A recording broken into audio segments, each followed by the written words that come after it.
அழகிய ஆபரணங்களை அணிந்த அரசிலங்குமாரன் ஒருவன் ஒரு குளத்தருகே நின்று கொண்டிருந்தான். அந்த நேரத்தில் கிழட்டு திருடன் ஒருவன் அவ்வழியே வந்தான். அவனுடைய மனம் திருடுவதிலேயே கருத்து கொண்டு நின்றது. தரையில் விழுந்து கிடப்பவன் போல் பாசாங்கு செய்தான். உரத்த குரலில் அழத் தொடங்கினான். இதைக் கண்ட இளவரசன் ஓடோடி வந்து கிழவனின் உடல் நலத்தை அறிய விரும்பினான். கிழட்டு திருடன், குழந்தாய், தாகத்தினால் வாடி கிடக்கிறேன், குடிப்பதற்கு சிறிது தண்ணீர் கொண்டு வா என்றான். இதோ கொண்டு வருகிறேன் என்று கூறி குளத்தை நோக்கி செல்ல எண்ணினான் இளவரசன்.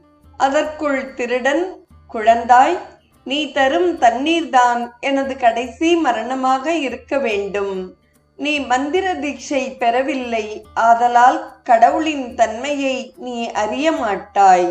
எனவே நீ மந்திர தீட்சை பெற்றுவிட்டால் கடவுளை உன்முன் வரவழைக்க கூடிய அளவு சக்தியை பெற்று விடுவாய். அப்பொழுதுதான் நீ கொடுக்கும் தண்ணீர் புனிதமாக அமையும். அத்தகைய நீரையே நான் குடிப்பேன். புனிதத்தன்மை மிகும் அதையே இவ்வுலகை விட்டு செல்லும் இத்தருவாயில் குடிப்பேன் என்று கூறினான். அதற்கு இளவரசன்